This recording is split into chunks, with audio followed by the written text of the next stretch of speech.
ਦੋਨੇ ਮੀਆਂ ਬੀਬੀ ਮਿਹਨਤ ਮਜ਼ਦੂਰੀ ਕਰਦੇ ਆ।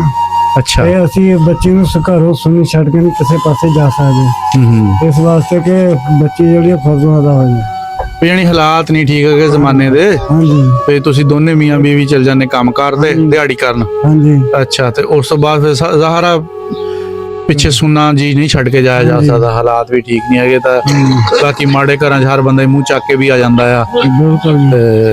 ਉਹਦੇ ਕੋਲ ਬਹਾਨੇ ਹੁੰਦੇ ਵੀ ਮੈਂ ਜੀ ਕੰਮ ਕਰ ਲਈ, ਇਹਨੂੰ ਨਾਲ ਲੈਣ ਆਇਆ ਸੀ ਜਾਂ ਕੋਈ ਵੀ। ਹਾਂਜੀ।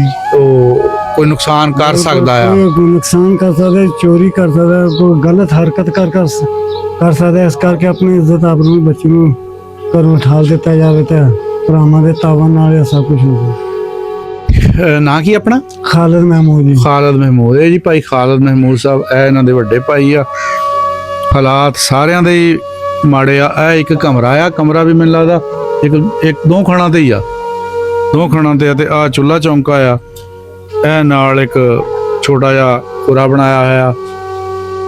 ਤੇ ਬਾਕੀ ਘਰ ਦੇ ਹਾਲਾਤ ਤੁਹਾਡੇ ਸਾਹਮਣੇ ਹੀ ਆ ਜੀ। ਮੁਤਾਲਬਾ ਜਾਂ ਗੁਜ਼ਾਰਿਸ਼ ਰਿਕੁਐਸਟ ਇਹੀ ਆ ਕਿ ਬੱਚੀ ਨੂੰ ਘਰੋਂ ਠਾਲਣ ਲਈ ਕੋਈ ਥੋੜਾ ਬਹੁਤਾ ਆਸਰਾ ਹੋ ਜਾਵੇ, ਜਿਨ੍ਹਾਂ ਵਿੱਚ ਤੁਸੀਂ ਕਹਿੰਦੇ ਵੀ ਰੋਟੀ ਕੋਈ 5-7-10 ਬੰਦਿਆਂ ਦੀ ਖਾਣ ਜੋਗਾ 10 ਬੰਦੇ ਸਿਸਟਮ ਹੋ ਜਾਵੇ, ਕੋਈ ਬਰਤਨ ਵਰਤਨ ਘਰੇਲੂ ਜ਼ਰੂਰੀ ਚੀਜ਼ਾਂ।